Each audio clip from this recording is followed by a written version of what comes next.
Hey guys, MTG Explained here, and welcome back to another Magic the Gathering casual deck tech video. Today I'll be showing you the Gruul Aggro deck tech. It's a casual budget deck, obviously. It's probably around $40. It's a really good deck, and if you have, if you have the money, I'll tell you what cards that you can switch out and add in for a little bit more money and a better playing experience. Now, this deck has done me very well, and it actually is in standard currently, but it is rotating out because the Return to Ravnica block is rotating out. So a lot of these cards will not be in standard, but before you could actually play this deck in standard, and it was pretty good, except for some cards, obviously, like the Conspiracy and M13 cards you couldn't really put in. But this deck is for around $40 if you have the money. I'll tell you what cards to put in and what to switch out if you want to pay a couple extra bucks to get a good playing experience out of this deck.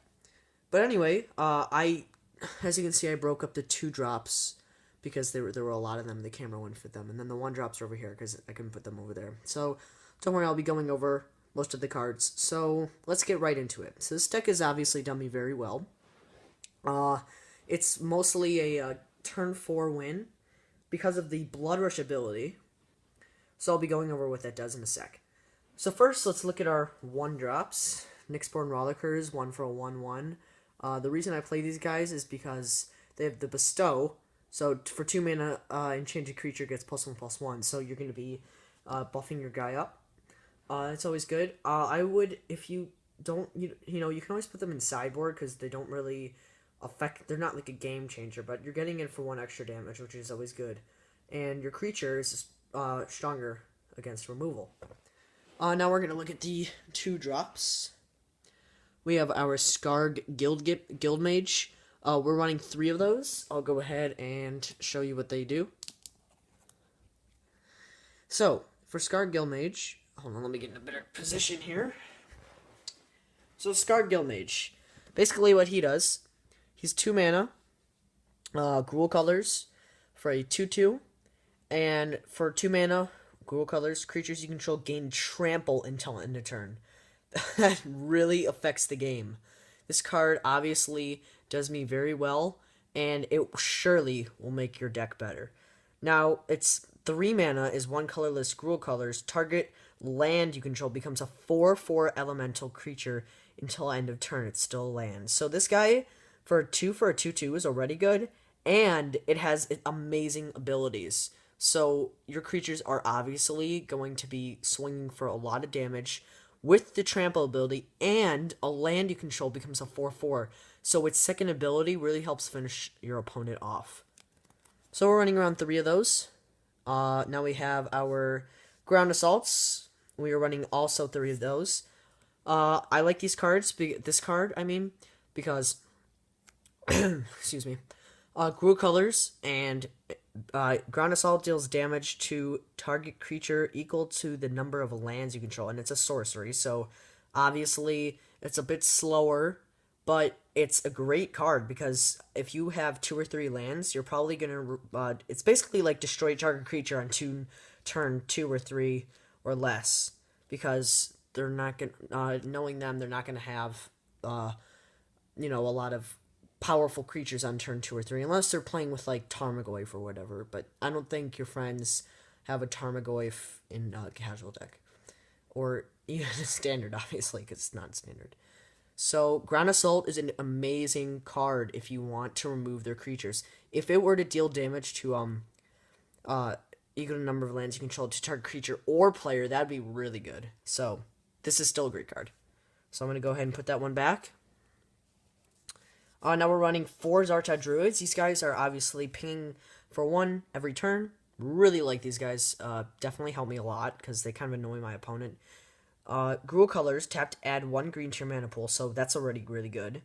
And that's actually like enough to, if it was just had this, I mean, remember it's a common, that'd still be enough. But whenever you tap it, it deals 1 damage target, 1 damage to each opponent.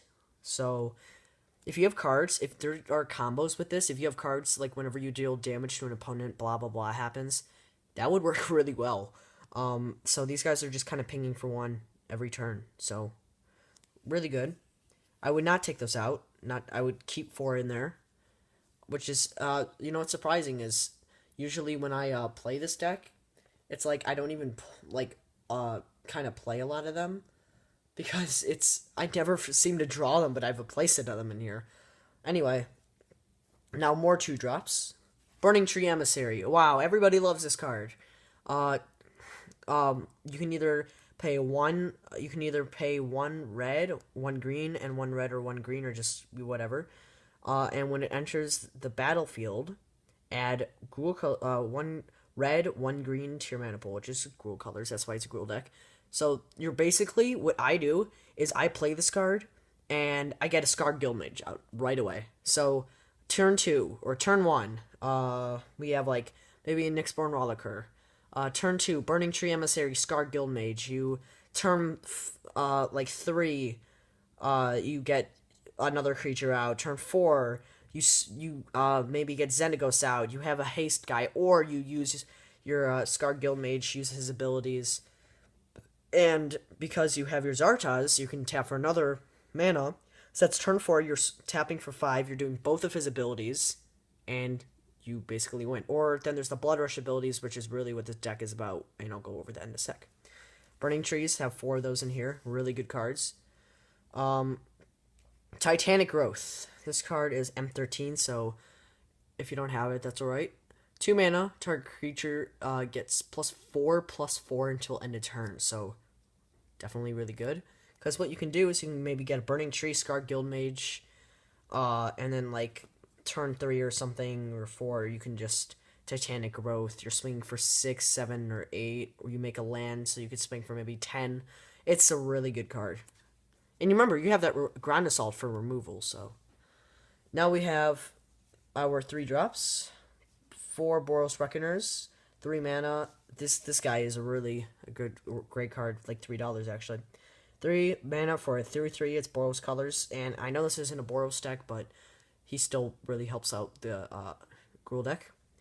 Whenever he is dealt damage, it deals that much damage to target creature or player. So they have this 10/10, and you block with Boros Reckoner. Well, you just, okay, 1, you didn't take any, and 2, you're dealing 10 damage to them. So everybody's always afraid of this. Or you can give him first strike. So if you don't want him to die, and you know you're only dealing like 4 damage to your opponent, you're like, I want to deal 10. You get greedy. You make him have first strike, and you know he's just amazing. And if they say like target creature loses first strike until end of turn, well, you do it again.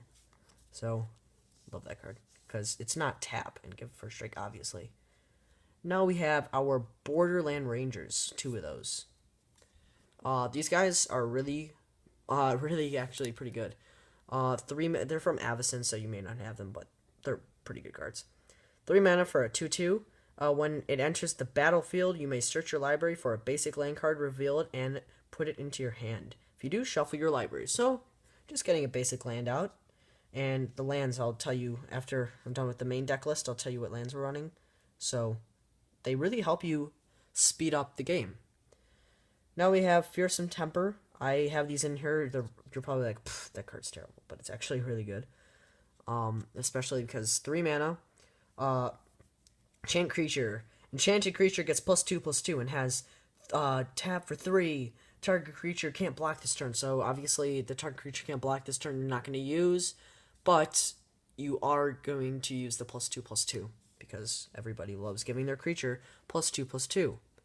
Now we have Hammer of Purphoros. 3 mana. You guys probably know what this does. I'll just go over it. 3 mana. 1 color is double red, so you kind of need to play it in a reddish deck. Creatures you control have haste. Wow, that's a good card.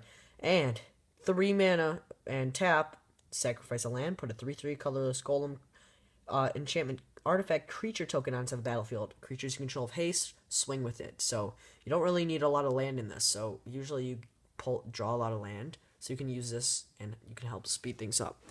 So I always use that card. Gruul, now we're getting to the Blood Rush guys. You're probably like 5 mana cards in a Gruul deck or an Aggro deck. Wow, that's not going to be good. Well, I'm going to go over them, so don't worry. Gruul War Chant. This isn't really, it helps, in a good way. Each attacking creature you control gets +1/+0 and can't be blocked except by 2 or more creatures. You get this out, and your creatures aren't blockable. So that's a really good card, especially when you're finishing up the game. That's going to help you a lot.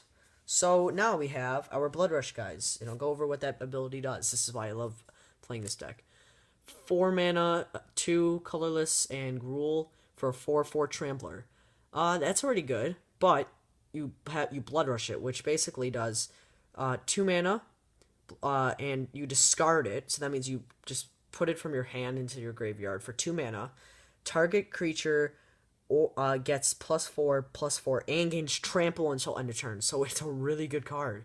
For 2 mana, you're giving your Titanic Growth and they get trample. So you don't even have to use Skarrg Guildmage's ability if you want to go ahead and swing with a Trampler. Now, we're going to go on. So we're running playset of those because they're really good. Decimate. From Conspiracy, so obviously can't play this in Standard. But I really like this card. I'll only playing 1 because one or, more than 1 is not needed. 2 colorless, Gruul, destroy target artifact, target creature, target enchantment, and target land. Wow, way to go ahead and wipe their cards away from the battlefield. Really gonna help. Xenagos. Now, if you have enough money, add in a Domri Rade. Not instead of Xenagos, just add in 1 Domri Rade, no more than 2 Planeswalkers. So, Xenagos, the Reveler text is kind of small, but I'll still go over it. So what I would do is maybe remove a Nyxborn Rollicker and add in a Domri. You don't want to make the casting costs too high. So, Xenagos. The reason you use him is obviously for his 0, but I'll go over it. 2 colorless, Gruul. He's a mythic, he's a planeswalker, and he starts at 3 loyalty. +1, add X mana in any combination of red and or green, so Gruul colors, so you can actually maybe use that if you want, to your mana pool, where X is the number of creatures you control. So you're getting a lot of creatures out, you add a ton of mana to your mana pool, so you can either use his +1 or 0. You may not get to his ult. If you do, the game's going on a little longer than it should. 0 ability, put a 2/2 red and green satyr creature token onto the battlefield with haste. So that's what I usually use it for. And when the game goes on longer than expected, well, keep pumping those guys out. And one time I got 7 of them out. I don't know why the game went that long. And I swung for 14. -6, exile the top 7 cards of your library. You may put any number of creature and or land cards from among them onto the battlefield. So that's land or creatures. That's exactly what we're playing. So that's a great card. You may be exiling a Titanic Growth or 2, but otherwise you're really helping a lot. And even the Blood Rush guys, they're huge. They're huge creatures. So it's going to be helping a lot. Now we have the Zhur-Taa Swine. These are also Blood Rush. 1 colorless Gruul. Discard it and target attacking creature gets +5/+4 until end of turn. So that's a really good card because you're basically just discarding it for 3 and you're swinging for 5 extra damage. Wow, great card, especially if you can give all your creatures trample with Skarrg. You'll be doing very well. No, we're going to go over lands. There's no sideboard in this because it's not needed. It's about aggro. I mean, if you're playing this in like a modern or legacy deck, which I don't know why you would, but if you are, then, obviously you're going to need a sideboard. Let's go over the lands. So we have 4 Gruul Guildgates. This is just a dual land. Comes into tap. It comes in the battlefield tapped. And we're running, let's see, 1, 2, 3, 4, 5, 6, 7, 8, 9, 10. 10 mountains. And I believe it's 10 forests. Let me just double check. 1, 2, 3, 4, 5, 6, 7, 8, 9, 10. 10 forests. So we're running 20 basic lands and 4 guild gates here. But remember, we have all these cards that are like sack your land and this happens and put lands onto the battlefield. Xenagos. And it's really, they help lands will speed this up like crazy. So great deck overall. Cards I would add in. Savageborn Hyrda, if you have, I have them, but I just didn't add them in yet. I would definitely add in 1 or 2 of those, just 1 or 2, because they pump themselves really easily. Even though they're Hydra, and all Hydras are usually expensive, you're pumping out a lot of good creatures. So otherwise, this is like the main deck list. And also Rubblebelt Raiders are also good, so I would add maybe 2 or 3 of those. And the Domri, like I said, take out a Nyxborn Rollicker and add in the Domri. Because Domri's going to help speed everything up, and that's what he's supposed to do. He's not that expensive. So this deck's around $40. If you do add in cards, then it's going to be around 55 to 60 or 70-ish. But, you know, it's a great deck. And I'm actually using Dragon Shield in this. I really like Dragon Shield. So, if you're going to buy sleeves, I would buy it. And, you know, it comes with this deck box. So, anyway. So yeah, that was the video. Thank you for watching the Gruul aggressive, I would say, well, I usually just call it aggro. I'm just saying it's aggressive. So it's Gruul aggro deck. So it's, you know, red-green, obviously, and it's a really good deck. If you want to play casual and destroy your opponents, this deck is obviously for you. Thank you guys so much for watching. Like, favorite, and subscribe. And I'll be coming out with more videos. And actually, I will be coming out with some unboxings in maybe a couple months, just because, so you can check back later, just because I can't really afford it right now. But I will, in the next 4 or 5 months, for sure come out with some. And I'll also be coming out with unboxings of dual decks and everything really soon. So those, just booster boxes, will take some time. Booster packs I'll be opening and all that good stuff. More deck techs, and going over maybe some modern or legacy decks. So yeah, thank you guys so much for watching. If you enjoyed the video, then give me some support. I'll see. This is MTG Explained, and I'll see you guys later.